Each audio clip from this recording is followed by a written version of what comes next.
Hello guys, share ko lang yung course ko ng massage. Unang-una guys, ang massage, ito guys, yung definition ng massage is a method wherein the superficial soft parts of the body are rubbed, stroke or need tap remedial, aesthetic or hygienic purposes. Yan ang meaning ng massage. Yan, may dalawang uri ng massage guys, therapeutic massage. Ito more on sa mga rehabilitation, halimbawa sa sports, nabalian, kailangan ng mga therapist na mga therapeutic massage, mga expert. Tapos wellness massage, ito naman yung more on relaxation, yung di naman siya galing sa aksidente. Yan, kailangan mga natural wellness massage. Yan.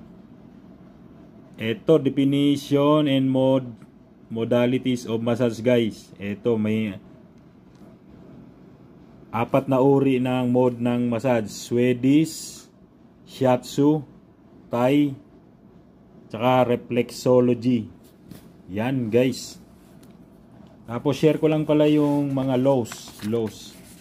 Yan, mga governing laws. Halimbawa, maggagawa ka ng business ng massage, halimbawa spa, clinic, sauna, yan, kailangan mo masunod yung mga laws.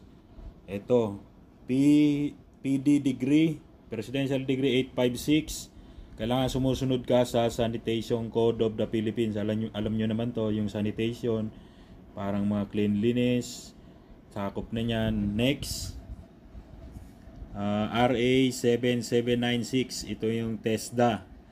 Yan, kailangan kahit yung mga massage therapist nyo ay magkaroon ng National Certificate Level 2. Ayan. Next, RA 8423, pwedeng ipasok dito yung Traditional Alternative Medicine Act. Yan, alam mo naman tayo, mahilig tayo sa mga traditional.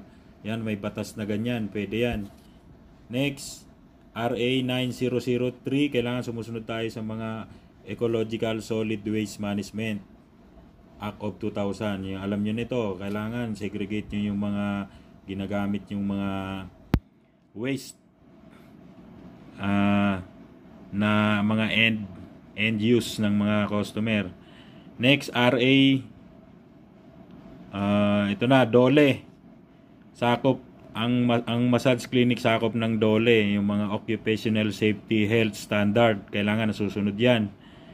Next, DOLE Rule 1070, ito na nga yun, yung occupational health and environmental. Yan, kailangan aware rin tayo sa environmental control, di lang yung sa clinic, more on sa labas. DOLE 1040, Health and Safety Committee, kailangan doon sa clinic nyo may mga officer kayo doon na health at saka safety na mag-guide sa mga therapists. Next, DOLE 1090, mga hazardous materials. Yan, kailangan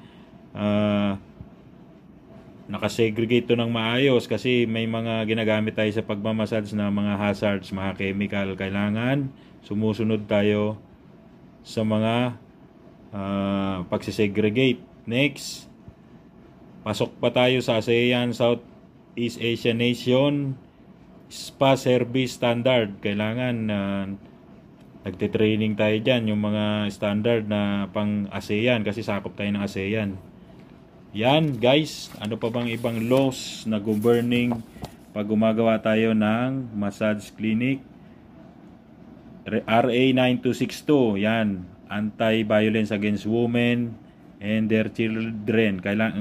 Kailangan yung mga therapist natin professional, kasi may mga customer tayong women or mga children na hindi naabuso. Next, PD 442, Labor Code of the Philippines. Yan, nasusunod yan, Labor Code. Yung mga massage therapist natin, nasusunod yung mga sahod nila ng maayos, yung kalagayan nila.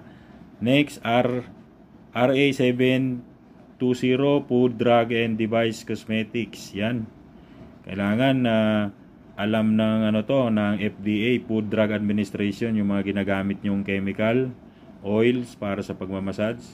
Next, DOH Order 2010-0034 Revised Implementing Rules and Regulation Governing Sauna Establishment. Kailangan nakakuha kayo dito, naka-certify sa DOH. Next, RA 9514 Revised Fire Code of the Philippines. Yan, sa fire kailangan may certificate rin tayo ng fire, kasi alam nyo yung clinic yan, anytime pwedeng magkaroon ng mga fire. Kailangan nasusunod yung mga yung mga wiring, mga safety fire, kailangan meron kayo. Next, RA,